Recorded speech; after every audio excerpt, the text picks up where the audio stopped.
Alright guys, today is actually going to be another analysis video. I did say I was going to do these every couple of months. And considering everything that's happened, I kind of do want to do one. I currently still have my foot on the bike. I haven't run to the recycling center yet for this stuff.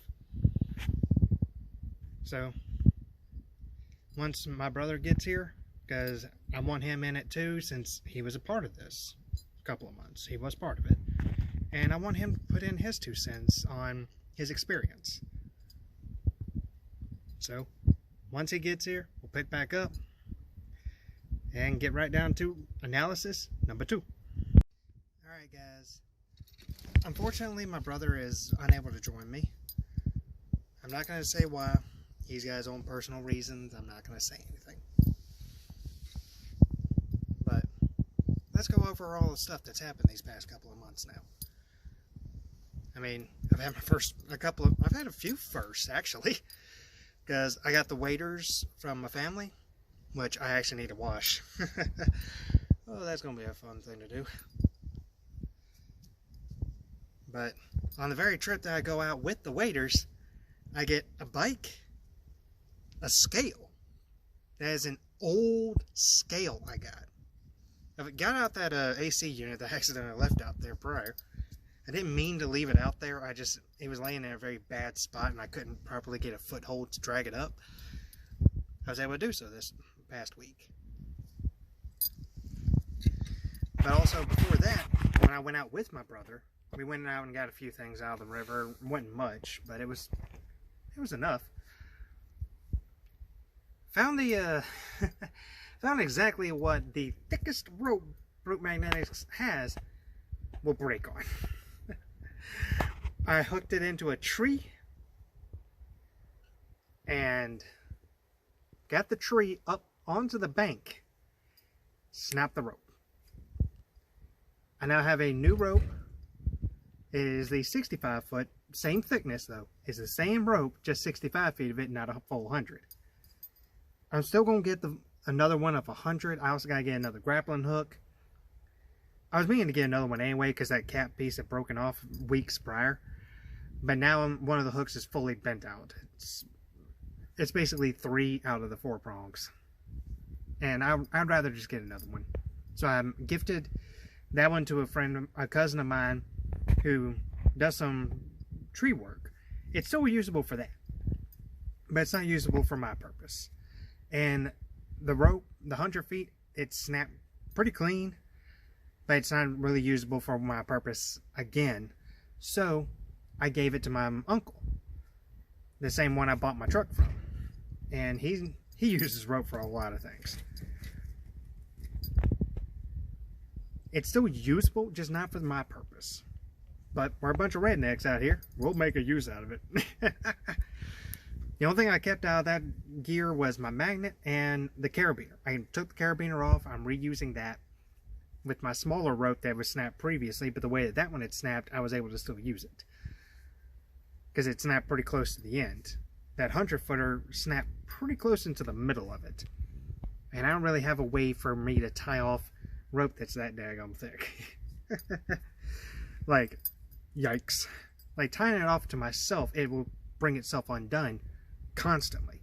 Because it's too big to properly tie. At least from my experience. Maybe someone else could. But I can't. That was my experience with tying. But, with that being said, I mean, we've found a bunch of stuff. A bunch. Like, found bullet casings out of a river. Never found a gun attached to it, but it's a hunting area anyway. And 7.26 or 6.2, trying to remember. I still have a couple of the casings. I gave a casing and the actual bullet to my dad. He's gonna make a keychain out of them probably, but he likes to see some of the stuff I collect and pull out, and sometimes I'll ask for one. I don't mind giving it. I still have the Betamax. I'm actually wanting to find somebody. I don't care if I get paid for it. I want somebody that is going to restore it. If you guys can find me somebody that will restore it, I'll be happy. They ain't got to pay me a penny for it. I will give it. Now, if I have to ship it, they pay for shipping. I'm not paying for shipping. I'm telling you that now. I don't make enough money to do that. I don't. I had to save up just to start doing this, and I've been using the money I get from the recycling center. Blanked out on that for a second. But I use that money to refurbish back into getting more gear. And I've gotten about 30, 40 bucks from them. But I saved up in order to get my gear going.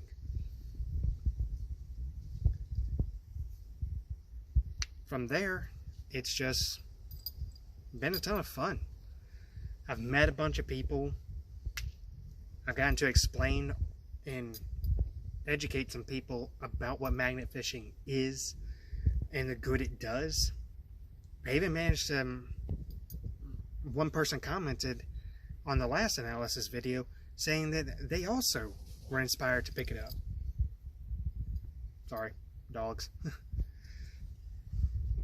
And that warms my heart that I'm just starting out here. And I figure, hey, why don't I record my journey doing this? And that's what this really is. It's a record of my journey magnet fishing. And I love it. I wouldn't pass up this hobby for just about anything. But I also prefer doing these little sit-down analysis videos. I'm going to keep calling them analysis videos because we analyze what's been done the past couple of months. What I can remember, what I may not remember, and you guys can bring it forward. But let's continue growing. I want to continue to inspire, because you never know what you'll find in the rivers. I also still want to keep bringing forward some legal stuff that you may end up coming across with this stuff. Like road signs. You pull them out of the river, don't transport them. Call the Department of Transportation for your area, or the area that you're magnet fishing in if you're not in your home county, or parish if you're in Louisiana. Just call the DOT and let them know that, hey, I've got a road sign I've pulled out of the river. Can you send somebody out here to collect it? And you don't take it. I did unknowingly. And I even spoke to an officer afterwards, and they told me that if they had seen it, I would be pulled over, and very quickly they would be writing a ticket before they even got out of the vehicle to approach me. They would be already writing up a ticket. That's just how bad that is legally, because that is federal property. Even if you have proof that it was dumped in the river, don't transport it. That's one of those legal things. Another is, I'm in a heavily hunting area. So of course I'm going to come across some animal bodies in the river. I don't like it, but I accept that that's part of where I live. But I'm still going to report the illegal dumpings. That's all I can do. They're not going to come out and remove it. They're not going to come out and even see it. They're just going to take the report and go, okay, it's still going on. Fine. Especially right now, there's a lot of hunting going on. Whatever. It's not my business. I don't hunt myself. I don't even own a firearm yet. That's something else I'm going to bring up to you guys. Is I am going to get myself a firearm. It's going to be a small one, but it's mainly for like snakes and smaller things that I may end up coming across in these rivers. Because again, I'm out in the country. I'm not in the middle of a city. I'm out in the country. I'm going to come across snakes, bobcats, all sorts of things that may be looking at me for a meal. I need to be able to defend myself, and just having a stick or a knife, that's not going to be too good against something that could take a chunk out of me before I can even swing. So I'm letting you guys know now that yes, I am looking into getting myself a firearm, but it's for my protection, and that's all. I will make sure that I'm going to get my accuracy to the point where if I have to defend myself, it's a clean hit. No suffering. I hate when an animal suffers. I hate it. But if I have to defend myself, I want to make sure that it's a clean hit. No suffering needed. That's just the humane way to do it.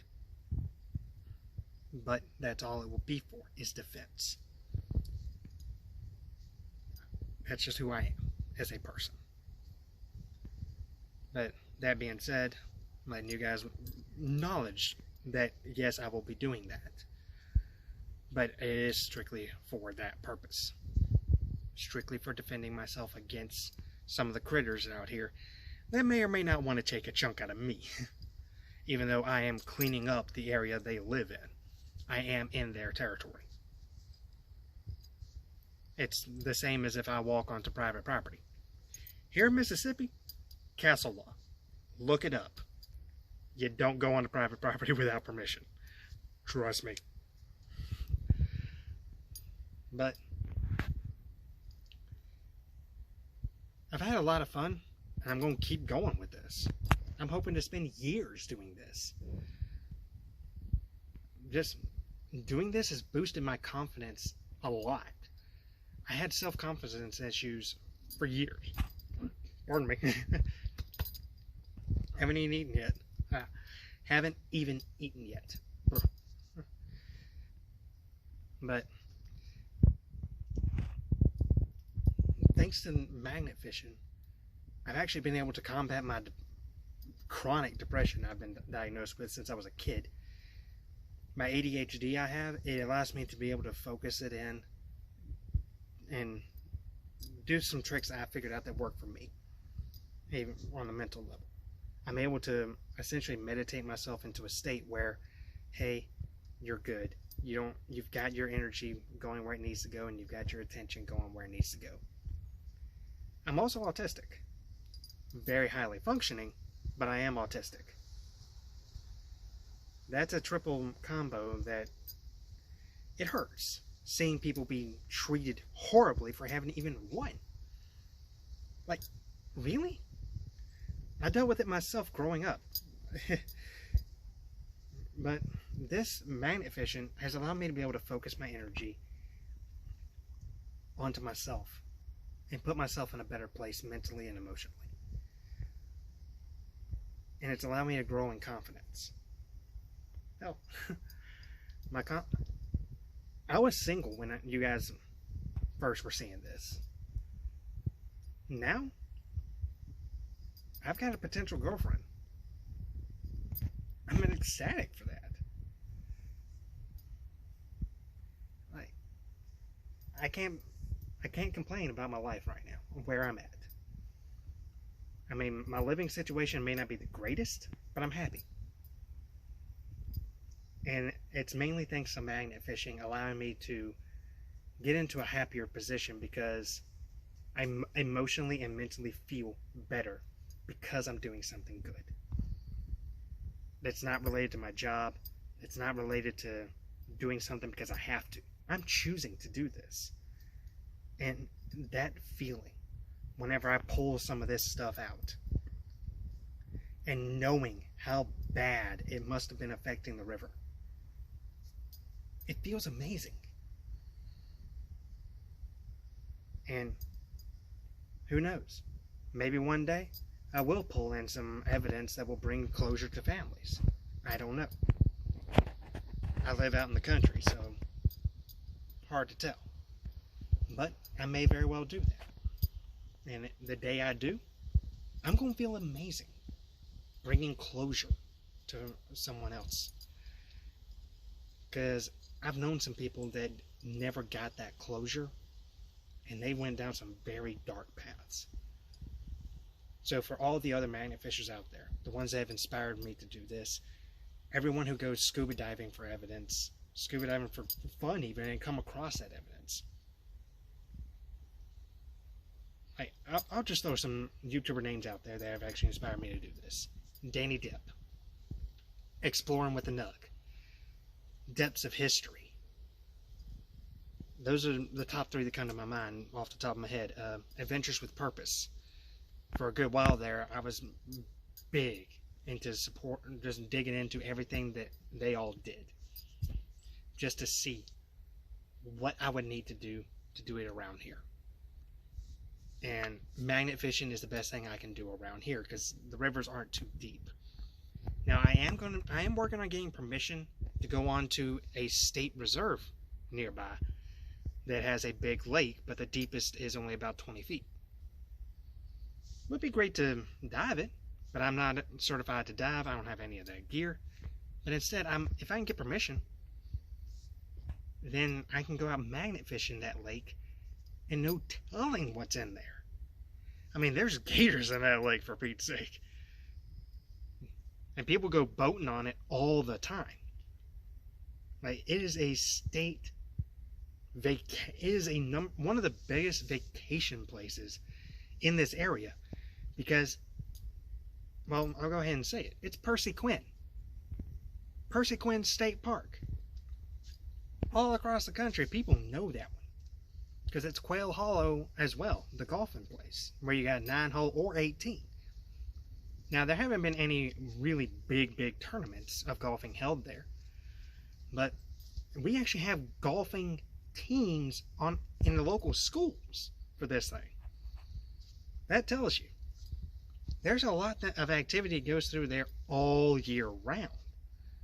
Camping, boating, fishing, all sorts of stuff. You can pull in some pretty big catfish in there too. But all of that activity also means there's a lot of stuff that gets dropped down into that lake. So, hey, Depths of History, Exploring with a Nug. Come by South Mississippi. We've got plenty of places as well. I know you're out there in Georgia. You're doing great work. Start working your way this way as well. You never know what you'll find. I mean, and I wouldn't mind, like, I'm not asking to do a team up. I wouldn't ask because I know I'm way too small to be asking these big names to team up. Not me, no. But I wouldn't mind. And the guys that have recently been supporters of mine, Team Sneak Attack, Grandma Kelly, I love you guys. I've seen some of your stuff too, and it is amazing that a small hobby of just going around and cleaning up is building such a large community. And I'm happy to be a part of it. Very happy. And I hope to meet more of the community. I honestly do. I would love to be able to go out and truly do more. But I'll continue doing my small part in a very big community that continues to grow. That being said, guys, I'll see you guys next week when we return to one of my original spots and see what may be down in there. I had somebody tell me they found some more rebar in there. Didn't grab it. Maybe I'll get in and get it. It's the same place as one of my first finds. So I'll see you guys next time. This is Big Mike 94 signing off. And you guys stay safe out there. Alright? Doesn't matter what you're doing in life. Stay safe. Love you all. As a fellow human, let's all do our part to clean up what the rest of our, well, I can say race because in my opinion, we're all the human race. I don't care what your outside looks like, you're human. So we're all one race, the human race. So let's pick up where some humans fail. Let's pick up. Let's start picking up the slack that has been left there for decades. So this is Big Mike 94 signing off with a simple request. Let's do our part for the human race.